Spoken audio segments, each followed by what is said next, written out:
Hello students. आज जो मैं पहला टॉपिक लेने वाला हूँ ये एक तरह मॉडल के लिए भी है, एक डेमो के लिए भी है। मैं किस तरह से अप्रोच करूँगा डिफरेंट डिफरेंट कीवर्ड्स को। तो सबसे पहला टॉपिक मैंने लिया है कि सिलेबस के अंदर जो मुझे लगा कि सबसे पहले लेना चाहिए वो है सेक्रेड कॉम्प्लेक्स। ठीक है। तो सेक्रेड कॉम्प्लेक्स के ऊपर मैंने अप्रॉक्सीमेटली आप ये देखिए कि 3.5 पेजेस मैंने लिखे हैं। ठीक है, 3.5 पेजेस। अगर तो ये 20 मार्कर का आएगा क्वेश्चन तो ये 3.5 डायरेक्ट लिखे जाएंगे। अगर ये 15 मार्कर का आएगा ये 3.5 पेज 3 पेजेस के अंदर आराम से कन्वर्ट किए जा सकते हैं, वो मैं आपको बता दूंगा कैसे। ठीक है, 10 मार्कर का आएगा तो उसको क्या क्या लिखना है वो भी मैं आपको बता दूंगा। ठीक है, और इसके अंदर बेसिकली जब आप इसको देखेंगे इस क्वेश्चन के कंटेंट को तो आपको पता लग जाएगा कि बहुत सारी चीज़ें ऐसी हैं जो आपको दूसरी बुक्स में नहीं मिल रही हैं और ये अलग अलग जगह से ज्वाइन की गई हैं। ठीक है।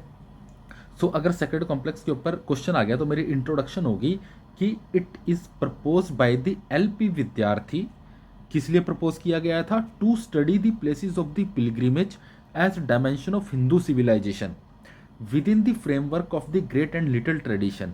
ठीक है, तो ये ना सेक्रेड कॉम्प्लेक्स एलपी विद्यार्थी जी ने दिया था। किस लिए दिया था? ताकि जो हिंदू सिविलाइजेशन है ना, ठीक है, उसकी एक इंपॉर्टेंट डायमेंशन है प्लेस ऑफ पिलग्रिमेज। ठीक है, प्लेस ऑफ पिलग्रिमेज उसकी एक इंपॉर्टेंट डायमेंशन है, उसको स्टडी किया जाए with in the framework of great and little tradition. और ग्रेट एंड लिटिल ट्रेडिशन रेडफिल और मिल्टन सिंगर का था, ये मैंने ब्रैकेट में लिख दिया। तो बेसिकली सेक्रेड कॉम्प्लेक्स क्या है? एलपी विद्यार्थी का दिया हुआ कॉन्सेप्ट है ताकि जो हिंदू सिविलाइजेशन के अंदर प्लेस ऑफ पिलग्रिमेज आ जाते हैं ना, हिंदू सिविलाइजेशन में प्लेस ऑफ पिलग्रिमेज, उनको स्टडी किया जा सके एज ए डायमेंशन। और किसके फ्रेमवर्क में? लिटिल ट्रेडिशन और ग्रेट ट्रेडिशन के फ्रेमवर्क में। ठीक है, तो अब ये हमारी इंट्रोडक्शन होगी। उसके बाद हम नेक्स्ट आगे जाते हैं। आगे क्या था? आगे इन्होंने क्या किया था? सेक्रेड कॉम्प्लेक्स ऑफ गया को स्टडी किया था और 3 हाइपोथेसिस दिए थे। तो 3 हाइपोथेसिस देते हुए ब्रैकेट में डायग्राम बना दूंगा जिसमें सेक्रेड कॉम्प्लेक्स होगा, सेक्रेड ज्योग्राफी, सेक्रेड स्पेशलिस्ट और सेक्रेड परफॉर्मेंस। मैं इस तरह से दिखा दूंगा कि सेक्रेड कॉम्प्लेक्स के अंदर ये तीनों चीज़ें होती हैं। फिर मैं दिखाऊंगा कि पहला हाइपोथेसिस क्या था। पहला हाइपोथेसिस था सेक्रेड कॉम्प्लेक्स। ठीक है, ये कहता है पहला हाइपोथेसिस कि जो सेक्रेड कॉम्प्लेक्स है ना वो एक हिंदू प्लेस ऑफ पिलग्रिमेज है that reflect A continuity, compromise and combination of great tradition and little tradition. तो इसने बोला था कि सेक्रेड कॉम्प्लेक्स एक ऐसी जगह है, एक हिंदू प्लेस ऑफ पिलग्रिमेज है जहाँ पे कंटिन्यूटी कॉम्प्रोमाइज और कॉम्बिनेशन देखने को मिलता है ग्रेट ट्रेडिशन और लिटिल ट्रेडिशन का। ये इन्होंने बोला था। फिर क्या हुआ था? सेकंड इन्होंने हाइपोथेसिस था वो था सेक्रेड स्पेशलिस्ट के ऊपर। तो सेक्रेड स्पेशलिस्ट क्या करते हैं? ये distinct style of life maintain करते हैं उस प्लेस के ऊपर। दूसरा इंपॉर्टेंट काम क्या है कि ये ट्रांजिट करते हैं elements of the great tradition to the rural population by popularising the text and organising the pilgrimage. यानी जो सेक्रेड स्पेशलिस्ट क्या करता है, जो ग्रेट ट्रेडिशन है ना, इस ये लिटिल ट्रेडिशन की तरफ इसके एलिमेंट फ्लो कराता है, टेक्स्ट को पॉपुलराइज करके रूरल एरियाज के अंदर और पिलग्रिमेज ऑर्गेनाइज करके। जैसे आप देखते होंगे कि लोग गांवों से दूर दूर पिलग्रिमेज के ऊपर जाते हैं। ठीक है, थर्ड हाइपोथेसिस इसका क्या था? इसने बोला था कि सेक्रेड कॉम्प्लेक्स है ना, that is in general and the sacred specialist in particular are in the process of the transformation. तो इसने बोला था कि सेक्रेड कॉम्प्लेक्स जनरली अगर हम देखा जाए तो जो सेक्रेड कॉम्प्लेक्स है ना और जो सेक्रेड स्पेशलिस्ट पर्टिकुलरली है वो प्रोसेस ऑफ ट्रांसफॉर्मेशन में रहता है। ठीक है, उसके बाद हम लिखेंगे कि इलिस्ट्रेशन इसके ऊपर सेक्रेड कॉम्प्लेक्स गोया को स्टडी करने के बाद इसने क्या क्या देखा। इसने देखा सबसे पहले तो इसने क्या किया कि स्पेशल ऑर्गेनाइजेशन ऑफ गया की बात की। जो गया था ना उसके अंदर उसने स्पेशल ऑर्गेनाइजेशन की बात की कि भाई यहाँ पे क्या है, यहाँ पे क्या है, अलग अलग जगह पे क्या क्या काम हो रहे हैं। तो उसने स्पेशल ऑर्गेनाइजेशन ऑफ गया को रेफर किया सेक्रेड ज्योग्राफी से। ठीक है, और उसने बोला था कि जो सेंटर है ना, that is the minimum unit of the worship. वो वॉरशिप का सबसे मिनिमम यूनिट क्या है? वो सेंटर है। एंड दैट, और वो जो सेंटर है ना वो यूनिवर्सल भी हो सकता है, वो रीजनल भी हो सकता है। और इस तरह से इसने क्या किया था, जो सेक्रेड कॉम्प्लेक्स गया का स्टडी करने के बाद जो पहला हाइपोथेसिस था ना इसको ट्रू पाया था। ठीक है, तो बेसिकली हमें यहाँ ध्यान में क्या रखना है कि इलिस्ट्रेशन 1 में सेक्रेड कॉम्प्लेक्स गया को स्टडी किया गया। इस गया को स्टडी करने के बाद उसने बोला कि भाई स्पेशल जो गया का स्पेशल ऑर्गेनाइजेशन है that is referring to the sacred geography को रेफर कर रहा है। और जो सेंटर है ना, सेक्रेड सेंटर, वो मिनिमम यूनिट ऑफ वॉरशिप है उस। ठीक है, और वो यूनिट ऑफ वॉरशिप यूनिवर्सल भी हो सकता है, रीजनल भी हो सकता है। और आफ्टर स्टडिंग दिस इसने बोला था कि जो पहला हाइपोथेसिस है जो हमने ऊपर देखा था वो ट्रू है। फिर दूसरा क्या था, सेक्रेड परफॉर्मेंस की बात करता है। तो सेक्रेड परफॉर्मेंस में ना आप डायग्राम बना के छोटा सा दिखा दोगे कि क्या क्या सेक्रेड परफॉर्मेंस होती है। इसने बोला था प्रार्थना होती है, प्रेयर होती है, अर्घ्या होता है, नहीं वाटर की ऑफरिंग करते हैं देवता को इस स्थान पे, होमा होता है, होमा क्या है, नहीं फायर की ऑफरिंग करते हैं, आग ऑफर करते हैं, ठीक है। उसके बाद श्राद्ध होता है। श्राद्ध क्या होता है, ये एलोबरेट फॉर्म ऑफ सेक्रीफाइस है जो श्राद्ध है, ठीक है। तो ये याद रखना है आपको। उसको पूजा में फ्लोरल ऑफरिंग करते हैं, फिलांथ्रोपिक एक्टिविटीज। तो ये नाम आपको याद रखने हैं, ठीक है। जब आप आंसर लिखेंगे ना कि प्रार्थना, अर्घ्या, होमा, श्रद्धा, पूजा एंड फिलांथ्रोपिक एक्टिविटीज, ठीक है। उसके बाद आप किसके ऊपर जाएंगे, उसके बाद आप कंक्लूड कि सेक्रेड परफॉर्मेंस देख के उसने क्या कंक्लूड किया। उसने कंक्लूड किया कि जो सेक्रेड परफॉर्मेंस है ना, इसमें ग्रेटर ट्रेडिशन और लिटिल ट्रेडिशन दोनों के एलिमेंट्स हैं इसमें, ठीक है। फिर इसने बोला गया कि जो मेन परफॉर्मेंस है ना, सेक्रेड परफॉर्मेंस, वो गया क्षेत्रा में हो रही है। गया के अंदर भी कोई गया क्षेत्रा नाम की पर्टिकुलर होगी, वहाँ पे हो रही है जगह, ठीक है। उसने बोला था कि history of the performance commensurate with the history of sacred geography, ठीक है। जो इसने बोला था कि जो हिस्ट्री ऑफ परफॉर्मेंस है ना, सेक्रेड लाइक परफॉर्मेंस, वो हिस्ट्री सेक्रेड ज्योग्राफी की हिस्ट्री के साथ मैच करती है, ठीक है। Then we come to the sacred specialist. क्या होता है सेक्रेड स्पेशलिस्ट? ने बोला था कि सेक्रेड स्पेशलिस्ट ने गयावल प्रीस्ट के ऊपर उसने स्टडी किया। उसने देखा कि गयावल प्रीस्ट के अंदर भी 3 कैटेगरीज बन चुकी हैं, ठीक है। पहली कैटेगरी ऑर्थोडॉक्स है, जो ऑर्थोडॉक्स है यानी पुराने टाइप की, वो आज भी सेरिमोनियल वे ऑफ लाइफ जी रहा है, वो आज भी ब्राह्मणिकल कोड ऑफ कंडक्ट को स्ट्रिक्टली एडहर कर रहा है, ठीक है। फिर उसने बोला था कि दूसरी कैटेगरी है फ्यूडलिस्टिक, वो बहुत वेल्दी और एरिस्टोक्रेटिक लाइफ जी रहे हैं, वो जो सेक्रेड स्पेशलिस्ट हैं। तीसरे उसने बोला था प्रोलेटरियंस हैं, ठीक है। ये क्या कर रहे हैं कि इनके बिहेवियर और वे ऑफ लाइफ में चेंज देखने को मिला है। तो बस आप ना सिर्फ ये ब्रैकेट में लिख देंगे, wealthy and aristocratic and change in the behaviour and the way of life. फिर हम आ जाते हैं कंक्लूजन। इसको स्टडी करने के बाद उसने क्या कंक्लूड किया? उसने कंक्लूड किया कि जो ये 3 क्लासेस ऑफ गयावल प्रीस्ट है ना, जो डिस्टिंक्ट लाइफस्टाइल को फॉलो कर रही हैं, ये जो लाइफस्टाइल है that is similar to the lifestyle of the Hindus, so it is proving the second hypothesis. यानी इसने इसके बाद किया कि जो तीन टाइप के प्रीस्ट है ना गयावल, वो अलग अलग लाइफस्टाइल देख रहे हैं, फॉलो कर रहे हैं। उससे क्या हो रहा है कि that is similar to the different Hindus के डिफरेंट लाइफस्टाइल के सेम है, और उसकी वजह से सेकंड हाइपोथेसिस भी उसने ट्रू प्रूव कर दिया था, जो ये वाला है, ठीक है, कि maintain the distinct style of life. तो इसने ये प्रूव कर दिया था यहाँ पे, ठीक है। फिर उसने क्या किया कि change in the life of the priest reveal the change in the Hindu civilisation in general and sacred complex in the particular. तो उसने ये कहा था कि जो प्रीस्ट है ना यहाँ पे, उनकी लाइफ के अंदर चेंज आ रहा है, वो चेंज हमें दिखाता है कि हिंदू सिविलाइजेशन में भी चेंज आ रहा है और सेक्रेड कॉम्प्लेक्स में भी चेंज आ रहा है। तो इससे क्या हुआ था कि जो थर्ड था ना हमारा हाइपोथेसिस की sacred complex in general, sacred specialist in particular in the process of transformation, ये भी ट्रू प्रूव हो गया था। फिर उसकी कुछ जनरल ऑब्जर्वेशन आपने लिख दी पेपर के अंदर। इसने बोला कि जो सेक्युलर जोन ऑफ गया है ना, वो एक्सपैंड कर रहा है at the expense of sacred zone. अगर सेक्रेड यहाँ था, सेकुलर यहाँ पे था, तो जो ये सेकुलर वाला है ना, ये अब इसमें एनक्रोच कर रहा है। फिर इसने लिखा था कि relationship of the sacred complex is one sided. जो सेक्रेड कॉम्प्लेक्स है ना, वहाँ पे जो रिलेशनशिप है वो वन साइडेड होते हैं। जो गयावल प्रीस्ट है ना और जो वेल टू डू पैटर्न्स हैं, उनके बीच में जजमानी रिलेशंस हैं, jajmani relations of the Gayawal priest with all well to do patterns, ठीक है। तो आई होप ये आपको समझ आ गया होगा, ठीक है।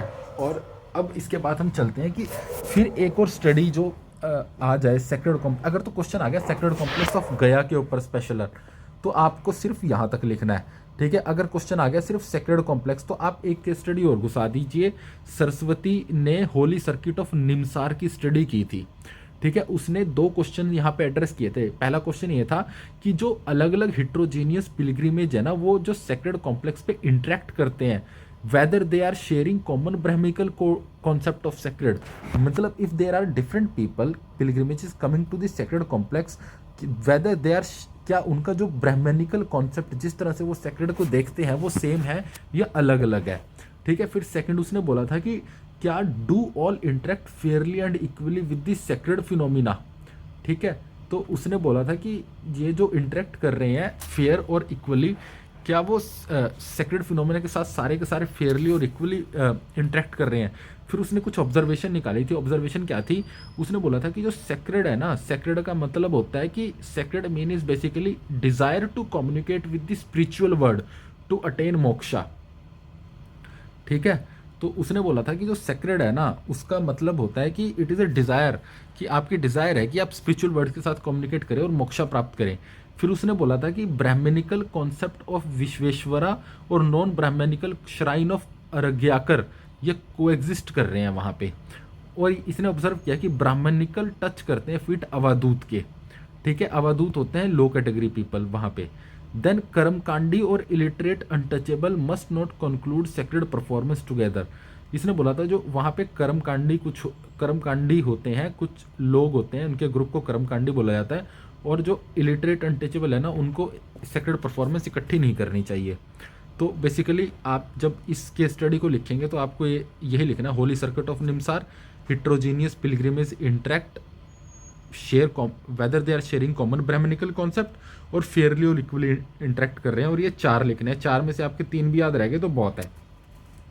ठीक है, और ये इंपॉर्टेंट चीज़ आ गई है। ठीक है, ये कहीं नहीं मिलेगी आपको कि सेक्रेड कॉम्प्लेक्स और इकोनॉमिक्स में उस एरिया की क्या रिलेशनशिप है। तो ये दूसरे नहीं लिख के आएंगे।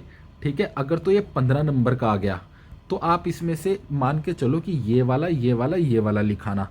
ठीक है, अगर ये 20 नंबर का आ गया क्वेश्चन तो आप इसमें चारों लिखाना। अगर ये 10 नंबर का आ गया तो आप इसमें से 2 लिखाना, ये लिख देना और ये सेक्रेड माधी वाला लिख देना। ठीक है, तो इस तरह से आपको कंटेंट मैनेज करना है। तो सबसे पहले बर्टन स्टीन ने ना तिरुपति टेम्पल को स्टडी किया था और बोला था कि जो Tirupati temple as an institution is acting as redistributor of the state exchanger. तो ये ऑब्जर्वेशन थी इसकी। फिर BS कोहन थे ना, जो उन्होंने रोल ऑफ गोसैया को स्टडी किया था अपर इंडिया में, और उसने बोला था रोल ऑफ गोसैया को स्टडी करने के बाद कि जो प्लेस ऑफ पिलग्रिमेज होते हैं ना, वो ट्रेड और मैन्युफैक्चरिंग के सेंटर भी होते हैं। They are trade and manufacturing के सेंटर भी होते हैं। ठीक है, फिर सेक्रेड कॉम्प्लेक्स ऑफ माधी को स्टडी किया गया। वहाँ देखा गया कि मुस्लिम्स और हिंदू दोनों प्रीस्ट टेम्पल के प्रीस्ट एक्ट कर रहे हैं। They are officiating as the priest of temple. ठीक है, फिर एक ये इंपॉर्टेंट, ये थोड़ा टफ है, अगर 20 मार्कर में आए तभी इसको यूज़ करना, अदरवाइज इसको छेड़ देना, क्योंकि ये दिमाग में मतलब याद रखना इसको मुश्किल है। उसने क्या बोलता कि सेक्रेड कॉम्प्लेक्स और डिफ्यूजन के बीच का रिलेशनशिप स्टडी किया था एनको बोस ने। डिफ्यूजन एक थॉट है बेसिकली, तो ये पेपर 1 के अंदर जब आप थ्योरीज पढ़ोगे ना उसमें आएगा। एनके बोस ने सेक्रेड कॉम्प्लेक्स और डिफ्यूजनिज्म के बीच का रिलेशन स्टडी किया, कहाँ पे, लिंगरेंज टेम्पल पे। और उसने क्या फाउंड किया, उसने फाउंड किया कि there is uniqueness in the distribution of services, कि वहाँ पे जो सर्विस टेम्पल में डिस्ट्रीब्यूट की जा रही है ना, उनमें यूनिकनेस है। और वो यूनिकनेस क्या है कि एवरी शूद्रा जो है ना, वो कुछ ना कुछ टास्क परफॉर्म कर रहा है। Then we come to the conclusion. Conclusion क्या करता है, टू कंक्लूड आप लिखिए कि pilgrimage from the different cultural tradition must not be too egoistic in upholding the own tradition superior। तो आपको क्या कंक्लूजन मैंने इसमें कर दिया कि जब आप सेक्रेड कॉम्प्लेक्स पे आ रहे हैं ना, तो वहाँ पिलग्रिमेज डिफरेंट कल्चरल ट्रेडिशन से आते हैं, उनको आपस में इंटरेक्ट करते हुए इतने इगोइस्टिक नहीं होना चाहिए कि वो अपने ही ट्रेडिशन को ऊपर रखें। तो ये मैंने कंक्लूड कर दिया कि pilgrimage from the different cultural tradition must not be too egoistic in upholding on tradition superiors. ठीक है, तो आई होप कि इसके अंदर बहुत आपको एनरिच कंटेंट मिला होगा, जो आप अलग अलग किताबों से आप एक्सट्रैक्ट करेंगे। ठीक है, अलग अलग बुक्स से एक्सट्रैक्ट करने के बाद आपको मिलेगा, और जनरली तो दुनिया के पास इतना टेक्निकल मटेरियल नहीं होता है। तो अब हम करेंगे कि भाई इसमें से अगर किस तरह से आपको कंटेंट मैनेज करना है। हो भी गया ज़्यादा, ये 20 नंबर में ही बढ़िया से लिखा जा सकता है। तो आपको बस याद रखना है कि LP विद्यार्थी कीवर्ड यूज़ होना चाहिए। ठीक है, pilgrimage is a dimension of Hindu civilisation. ठीक है, ये एक इंपॉर्टेंट है, with great and little tradition keyword, इतने में इंट्रो हो जाएगी। उसके बाद सेक्रेड ऑफ कॉम्प्लेक्स ऑफ गया ने 3 हाइपोथेसिस दिए थे। अगर ये 10 नंबर में आ जाए ना, तो आप सेक्रेड कॉम्प्लेक्स लिख दीजिए। ठीक है, सेक्रेड कॉम्प्लेक्स सेक्रेड स्पेशलिस्ट की एक वाला लिख दीजिए आप। देन ये मेंशन कीजिए इलिस्ट्रेशंस के अंदर बस आप स्पेशल ऑर्गेनाइजेशन ऑफ गया, देन सेक्रेड परफॉर्मेंस इतना कर दीजिए अगर 10 नंबर में आ जाता है, और इसमें से कंक्लूजन में एक कंक्लूड कर दीजिए, सेक्रेड स्पेशलिस्ट पूरा लिखिए। ठीक है, और इसके अंदर से भी आप like you right both the things. ठीक है, तो ऑब्जर्वेशन आप काट देना अगर ये 10 नंबर में आता है। ठीक है, और आप ये लिख दो कि also the study of Saraswati study of the holy circuit of the Nimsar concluded. तो 10 नंबर में आप ये 2 पॉइंटर ही घुसा दो। ठीक है, कोई भी इसमें से 2 उठा के ये गायब कर दो बीच में से। ठीक ठीक है। उसके बाद सेक्रेड कॉम्प्लेक्स एंड इकोनॉमी का डायनेमिक्स दिखाने के लिए 10 नंबर में एक ये बर्टिन स्टडी घुसा दो छोटा सा, और एक मादी घुसा दो, फिर ये कंक्लूड कर दो। तो मतलब अगर आपको क्या करना होता है कि जैसे मैंने नोट्स बनाए, ये 15 नंबर और 20 नंबर में तो डायरेक्ट फिट होंगे इसके अंदर से।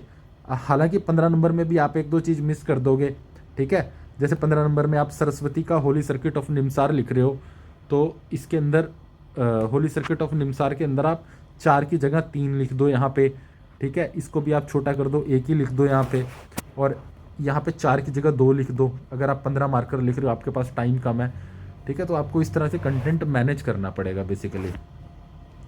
तो आई होप ये जो मैं इसके स्टैंडर्ड नोट्स भी आपको पीडीएफ डाल दूंगा, तो एक टॉपिक आपको पढ़ के लग जाएगा कि भाई और जगह से हमें करने की ज़रूरत नहीं है, यहाँ से मुझे एनफ कंटेंट मिल रहा है पेपर को टेक्निकल बनाने का, ठीक है। So I hope it will help you. Thank you.